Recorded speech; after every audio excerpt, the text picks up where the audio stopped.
Bonjour chers élèves, alors j'espère que vous allez bien. C'est votre professeur encore une autre fois, mais cette fois-ci avec un cours de langue, d'accord? Alors comme vous le voyez ici, s'il vous plaît, le cours de langue aujourd'hui s'intitule les formes, les différentes formes de raisonnement. Alors l'objectif, c'est identifier, utiliser les différentes formes de raisonnement.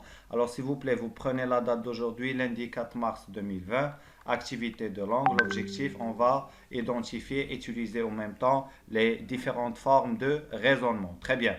Alors, maintenant, on va voir les exemples, on va essayer de les expliquer et puis on va voir de quel type de raisonnement s'agit-il dans chaque phrase.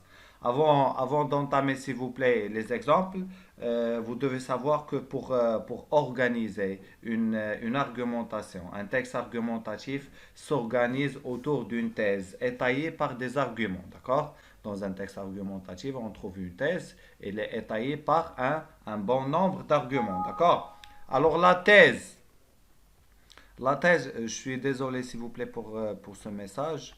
Alors la thèse, si vous voulez, la thèse correspond à une prise de position, une opinion ou bien un point de vue. Pour étayer ou réfuter une thèse, on s'appuie sur des arguments. Chaque argument doit être illustré par un exemple. La cohérence d'un texte argumentatif est assurée par des connecteurs logiques. D'accord? Comme on a vu dans le cours de langue qu'on a déjà fait, les connecteurs logiques. Alors pour assurer cette cohérence dans un texte, on utilise le connecteur logique.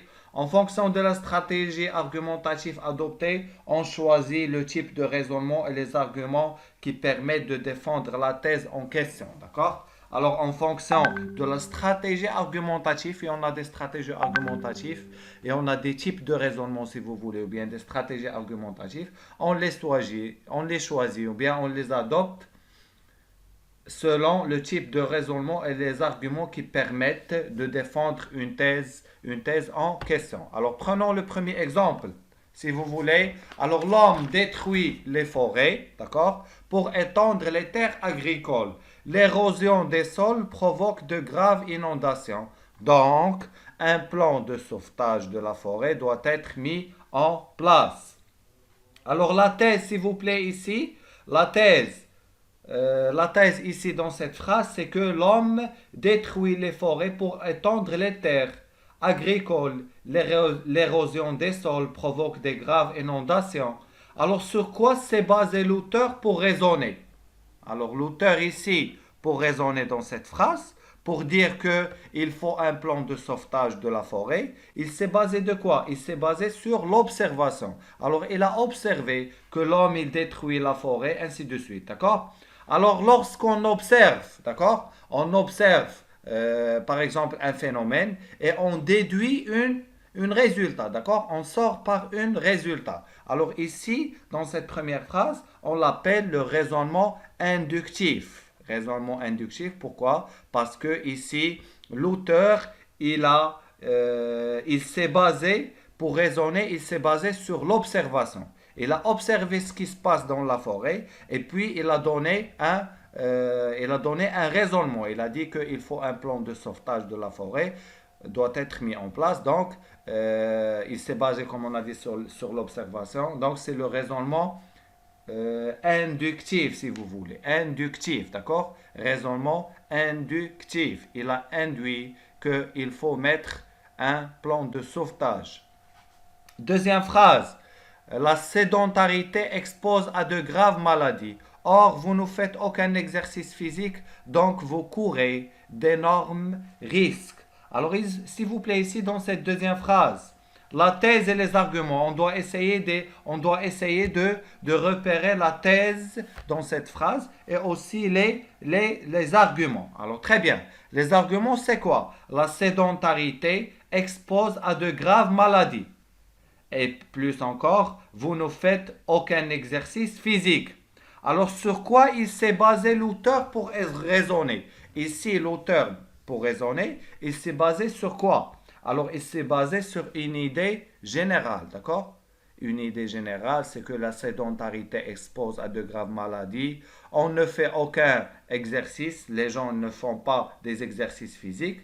Du coup, Ici, c'est une idée générale. Donc, vous courez d'énormes risques. Alors, le raisonnement ici, c'est lorsque on se base d'une idée générale, on dit que c'est le raisonnement déductif.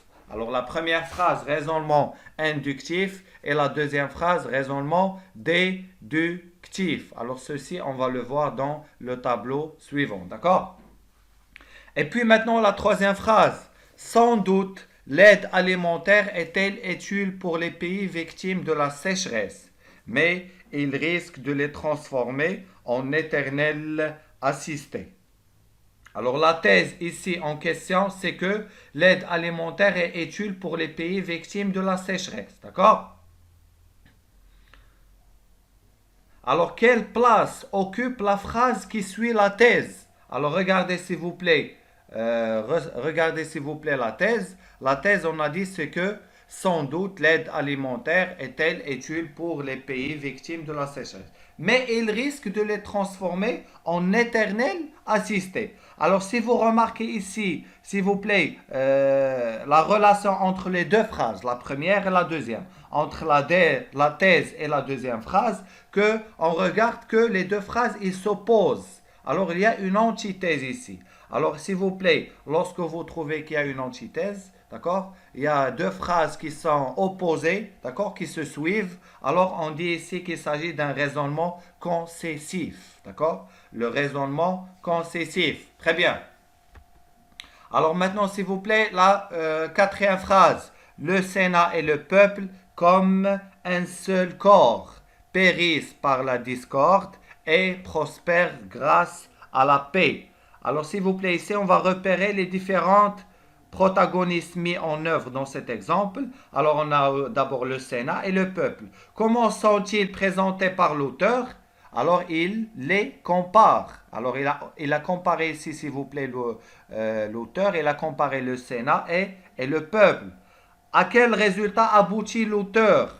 Alors ici, l'auteur, à la fin de cette phrase, il a, s'il vous plaît, il a déduit un résultat. C'est quoi cet résultat? C'est que l'union, d'accord? Lorsqu'il y a l'union entre le Sénat et le peuple, d'accord? L'union entre le Sénat et le peuple, elle fait la force, d'accord? Alors ce genre, s'il vous plaît, de raisonnement, d'accord? Ce genre de raisonnement qu'on compare s'il vous plaît, protagonistes, d'accord? Alors on appelle ce raisonnement analogique, d'accord? Rappelez-vous bien de ce raisonnement, on l'appelle le raisonnement analogique. Très bien. Alors maintenant, s'il vous plaît, la peine de mort détruit la personne du criminel, mais elle l'exalte jusqu'à en faire un héros, d'accord? La peine de mort, elle détruit la personne du criminel, c'est normal, ça on l'a déjà vu. Mais elle l'exalte jusqu'à en faire un héros. Donc supprimer la peine de mort permet d'humaniser le criminel sans l'idéaliser. Alors s'il vous plaît, ici on va essayer d'identifier la thèse et son contraire. La thèse, c'est que la peine de mort détruit la personne du criminel, d'accord? Le contraire de cette thèse, c'est qu'elle l'exalte jusqu'à en faire un héros. Normalement, elle le détruit. Et après, ils nous disent qu'il fait de ce criminel un héros. Alors, ce sont deux thèses qui sont contradictoires, thèse, antithèse. Alors, le rapport ici, c'est un rapport d'opposition, d'accord? Rapport d'opposition. Alors, s'il vous plaît, ici, le type de raisonnement qu'on trouve dans cette phrase, c'est le raisonnement dialectique, d'accord? Lorsqu'on trouve dans une même phrase qu'il y a une thèse, antithèse et une synthèse. Alors, regardez, la peine de mort détruit la personne du criminel. C'est une thèse.